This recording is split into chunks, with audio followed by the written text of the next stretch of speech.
Olá, eu sou o pastor Fernando Henrique, da Comunidade Cristã Nova Vida. Você está aqui conosco nesta série Discipulado, tema pecado. É um tema amplo, esta é a parte 6 da nossa reflexão, mas eu quero trabalhar hoje sobre o antídoto. Nós temos falado sobre o pecado em suas ações, em sua natureza e em sua consequência. Mas eu quero chamar a atenção de um texto do apóstolo Paulo escrevendo a carta a Tito. No capítulo 1, verso 2, são estas as palavras do apóstolo: na esperança da vida eterna, que o Deus que não pode mentir prometeu antes dos tempos eternos. Deus prometeu o Evangelho antes dos tempos eternos. Uma das palavras que mais me impacta em toda a Bíblia Sagrada é lá em Apocalipse, capítulo 13, verso 8. Costumo dizer que muitos buscam Apocalipse 13 para saber quem é o anticristo, quem é a besta. Aliás, nesse capítulo 13 está registrado lá sobre o anticristo, mas é nesse capítulo 13 que nós temos uma grande pérola.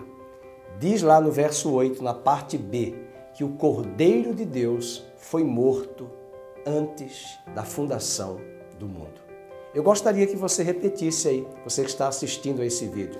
O Cordeiro de Deus foi morto antes da fundação do mundo. Ou seja, antes de Adão ser criado, antes de tudo que é visível e material naquela criação de Gênesis 1, antes de tudo ser criado na mente de Deus, Deus sabia que criaria Adão, que Adão transgrediria, se separaria de Deus, mas ele já tinha projetado um plano perfeito, onde o Filho dele, na eternidade, Jesus, um dia entraria neste mundo terreno visível, em forma humana, e o Verbo se fez carne e habitou entre nós para resgatar o que se havia perdido.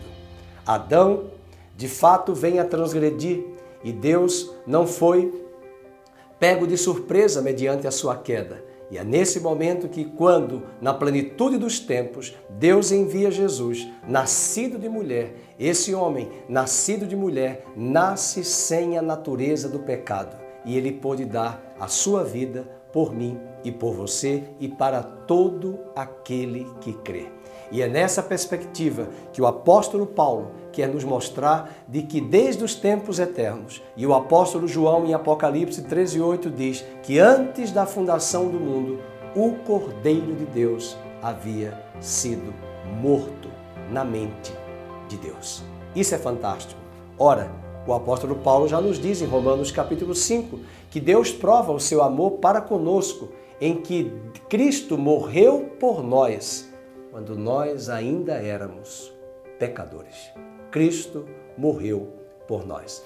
E eu quero levá-lo para o texto de Gênesis, capítulo 3, quando Adão e Eva vêm a transgredir. No capítulo 3 do livro de Gênesis, nós temos uma célebre pérola da palavra de Deus no verso de número 21. Diz a palavra de Deus: e fez o Senhor Deus vestimenta de peles para Adão e sua mulher e os vestiu.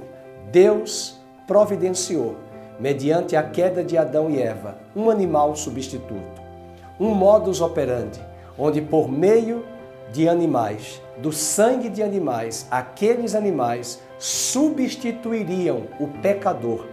E é através desse tópico de Gênesis 3:21 que por todo o Velho Testamento, com o advento da lei de Moisés, Deus vai criar um modus operandi em que os sacerdotes receberão animais que substituirão os pecados do pecador. E o pecador vai levar aquele animal ao templo, impor as mãos sobre o animal, transferir a culpa do pecado para o animal e o homem receberia o perdão daquele pecado.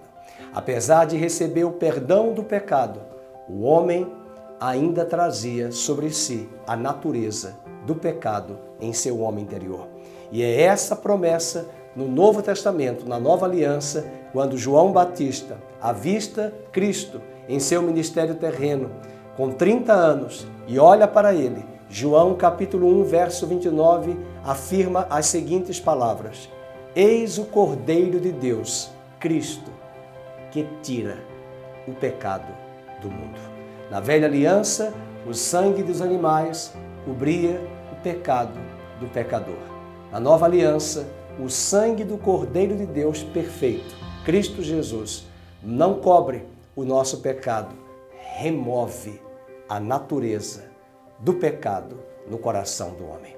Essa promessa é uma promessa da nova e eterna aliança. E eu quero deixar registrado aqui esta promessa para o seu coração, de que nós estamos, como diz o autor de Hebreus, numa eterna e superior aliança.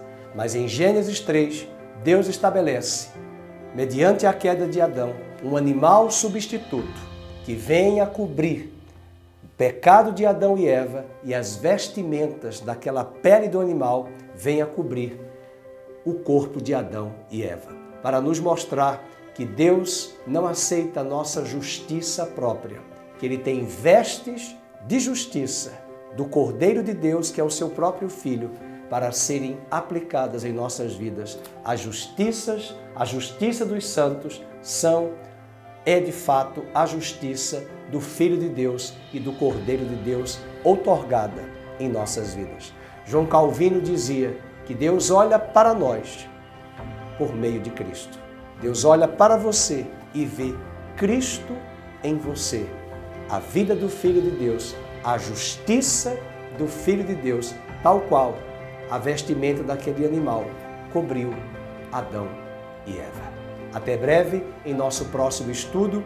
Deus abençoe nesta série Discipulado. Muito obrigado por tê-lo e tê-la aqui conosco.